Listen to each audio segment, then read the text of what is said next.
What's happening, YouTube? I'm back, and once again, it's another late report on the Leafs game because my life just continues to become more and more of a gong show. But as you can tell by my scruffy bedtime hair. But anywho, we were at my son's theater group to see the latest show they've got on right now. Last night, so we actually missed the first two periods of the game, and just got home in time to see the third. But I was following the kind of updates on my phone, and the Leafs got off to a lousy start, going down. Kapanen opened the scoring to make it 1-0 Leafs early on in the game, but then Detroit stormed back for 3 goals and went up 3-1. At the end of the first period, and then added another in the second, and the Leafs were down 4-1 going into the third. And from the looks of it, for some reason Sparks got the start, even though it wasn't a back-to-back situation. So I'm not sure what happened, if that was scheduled or if something happened to Fred. I haven't really looked into it, but Sparks, he's got a good record, but a lot of the games he's playing, there's been very few clean games with low scoring.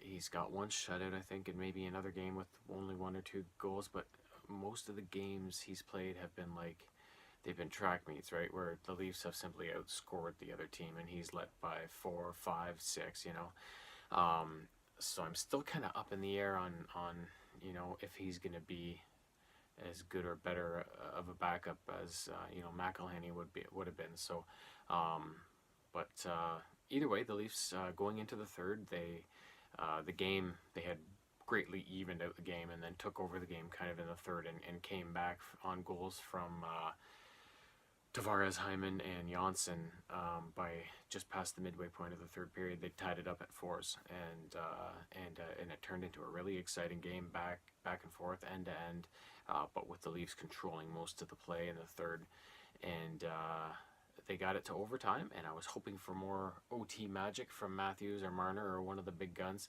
and unfortunately, there were some great chances at both ends in the overtime period. It was very entertaining, but unfortunately, Larkin ended it for the Red Wings by taking a nice aerial feed from Nyquist, maybe it was, and fooled Sparks through the 5-hole to end the game. 5-4 Leaf loss, but based on the way it went, I was just happy they showed that they're so capable of coming back again, and at least scraped a point out of a game they probably shouldn't have gotten any points in.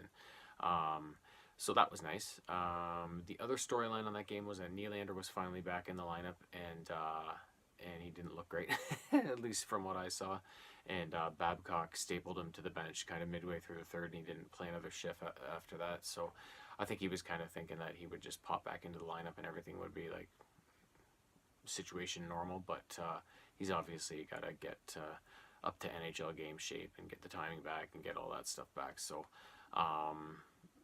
either way, it was good to have him back, and I hope that he gets around to game shape sooner rather than later, because I want the Leafs to become as potent as they possibly can be and get this full lineup kind of rolling and ready to go for the latter half of the season. So so disappointing loss, but also nice that they scraped a point out of it. And next up, they have another divisional rival with Boston tomorrow night on Hockey Night in Canada, so that'll be fun.